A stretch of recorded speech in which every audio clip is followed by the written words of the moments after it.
সাবধান করে দিচ্ছি, সাংবাদিকদের সাথে লাগতে আসবেন না। সাংবাদিকরা যখনই সত্য প্রকাশ করে, দুর্নীতিবাজরা তখনই নিবৃত্ত করার চেষ্টা করে, তাদেরকে হামলা করে, মামলা করে, হত্যা, গুম, নির্যাতন করে। আমরা লক্ষ্মীপুর প্রেস ক্লাবের পক্ষ থেকে অবিলম্বে এই মামলা প্রত্যাহারের দাবি জানাচ্ছি। সাংবাদিকরা যখনই সত্য প্রকাশ করে, তখনই কোনো দুর্নীতিবাজরা তখনই তাদেরকে নিবৃত্ত করার চেষ্টা করে, তাদেরকে হামলা করে, মামলা করে, হত্যা, গুম, নির্যাতন করে আসছে।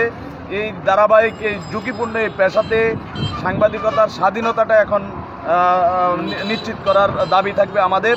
আমরা এই মামলার তীব্র নিন্দা ও প্রতিবাদ জানাচ্ছি এবং আগামীতে যেন সংবাদপত্র, গণমাধ্যমের যে স্বাধীনতা, সেই সংবাদপত্রের স্বাধীনতা নিশ্চিত করবে এই সরকার, এটাই আমাদের দাবি। সাংবাদিকরা লিখবে, যেখানে ঘটনা ঘটবে, যেখানে দুর্নীতি হবে, সেখানে সাংবাদিকদের কলম চলবে।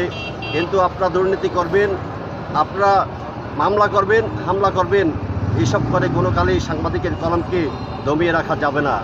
যেটা পারেনি স্বাধীনতার পর থেকে এখন পর্যন্ত কোনো ফ্যাসিস্টই সাংবাদিকদের কলমকে দমিয়ে রাখতে পারেনি, এখনও পারবে না।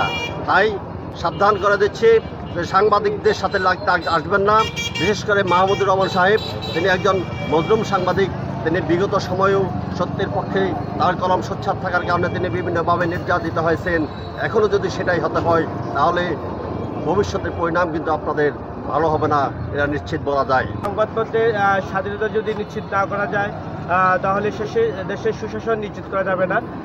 তারা যে আমার দেশ পত্রিকা যে অনুসন্ধানী প্রতিবেদন করেছে, ওই প্রতিবেদনের জন্য তারা হয়তো বা প্রতিবাদ দিতে পারত বা অন্য প্রক্রিয়া যাওয়ার সুযোগ ছিল। সেই সুযোগগুলো গ্রহণ না করে সরাসরি আমার দেশ পত্রিকার মজলুম সম্পাদক মাহমুদুর রহমানকে যে মানহানির মামলা করা হয়েছে, আমরা এই মামলার তীব্র নিন্দা জানাই।